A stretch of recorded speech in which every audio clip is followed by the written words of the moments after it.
ভারতে বড়দিনে খ্রিস্টানদের ওপর হিন্দুত্ববাদী হামলা, ক্রমবর্ধমান অসহিষ্ণুতা ও ধর্মীয় স্বাধীনতার সংকট। ভারত দেশ হিসেবে নিজেকে বৈচিত্র্যের দেশ বলে থাকে, আর আমরা এটাও জানি সেখানে নানা ধর্মের গোত্রের মানুষ ঐতিহাসিকভাবেই বসবাস করে। এর সংবিধান প্রতিটি নাগরিককে নিজ নিজ ধর্ম পালনের পূর্ণ স্বাধীনতা প্রদান করেছে বলে দাবি করে তারা। কিন্তু গত কয়েক বছরে বড়দিন বা ক্রিসমাস উৎসবকে কেন্দ্র করে দেশটিতে খ্রিস্টান ধর্মাবলম্বীদের ওপর হামলার হার আশঙ্কাজনকভাবে বৃদ্ধি পেয়েছে।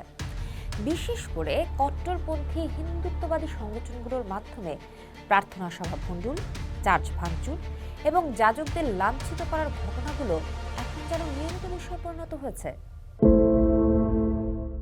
যুক্তরাষ্ট্রের আন্তর্জাতিক ধর্মীয় স্বাধীনতা বিষয়ক কমিশন USCIRF ভারতকে বিশেষ উদ্বেগের দেশ হিসেবে তালিকাভুক্ত করার সুপারিশ করেছে।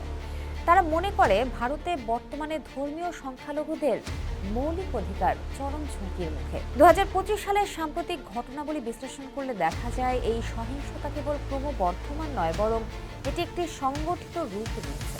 সংখ্যালঘুদের অধিকার রক্ষা নিয়ে কাজ করা সংগঠন ইউনাইটেড খ্রিস্টান ফোরাম UCF এর রিপোর্ট অনুযায়ী 2021 সাল ছিল ভারতে খ্রিস্টানদের জন্য অন্যতম সহিংস বছর, যেখানে 500টিরও বেশি হামলার ঘটনা ঘটেছে।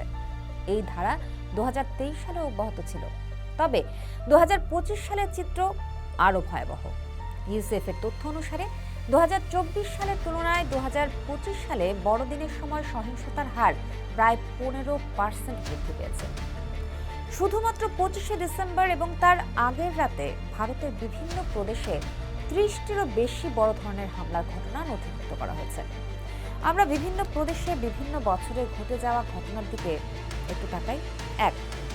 উত্তরপ্রদেশের নাজুক পরিস্থিতি। উত্তরপ্রদেশে ধর্মান্তর বিরোধী আইন কার্যকর হওয়ার পর থেকে খ্রিস্টানদের ধর্মীয় অনুষ্ঠান পালন করা কঠিন হয়ে পড়েছে। 2025 সালের 25 ডিসেম্বর জৌনপুর ও বারাণসী জেলায় প্রার্থনা চলাকালীন লাঠি সোঁটা নিয়ে কট্টরপন্থী যুবকরা গির্জায় প্রবেশ করে।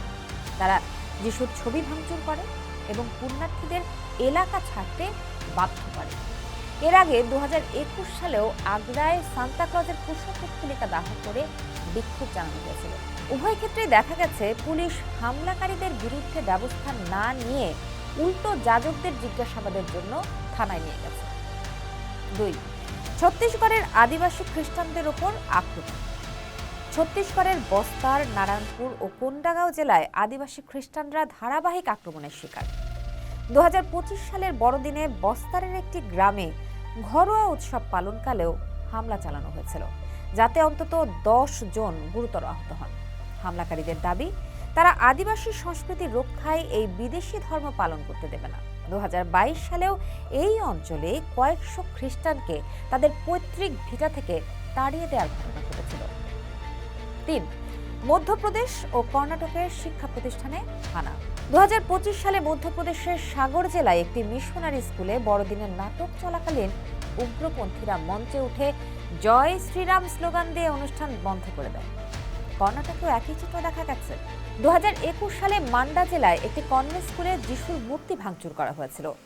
কর্ণাটকে বিজেপি সরকারের সময় পাশ হওয়া ধর্মান্তর বিরোধী বিল এই ধরনের হামলাকারীদের আরও উৎসাহিত করেছে বলে বিশেষজ্ঞদের ধারণা।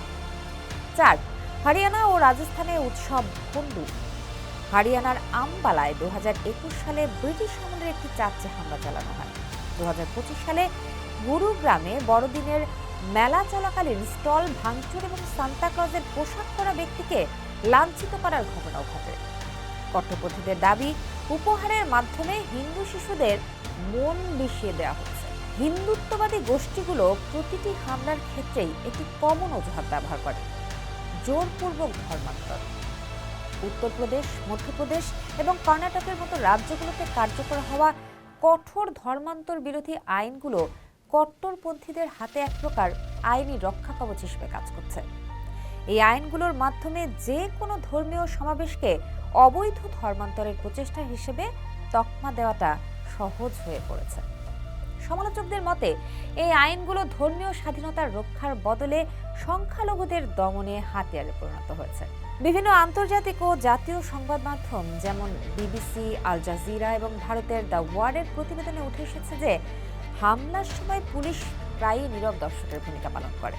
অনেক ক্ষেত্রে পুলিশ হামলাকারীদের সহায়তা করে এবং ভুক্তভোগী খ্রিস্টানদের বা জোরপূর্বক ধর্মান্তরের মামলা দায়ের করে।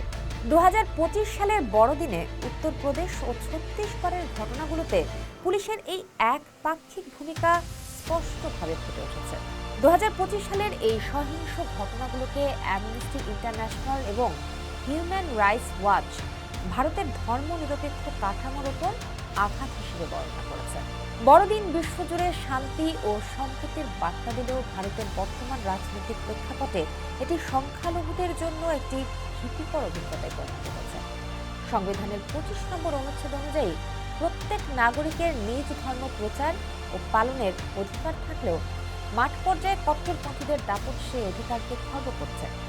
2025 সালের 25 ডিসেম্বর ভারতের বিভিন্ন প্রান্তে যে নৃশংসতা ও উৎসব ভণ্ডুলের ঘটনাগুলো ঘটেছে তা কেবল একটি নির্দিষ্ট ধর্মের উপর হামলা নয়, বরং ভারতের গণতান্ত্রিক এবং ধর্মনিরপেক্ষ কাঠামোর জন্য এক অশনি সংকেত।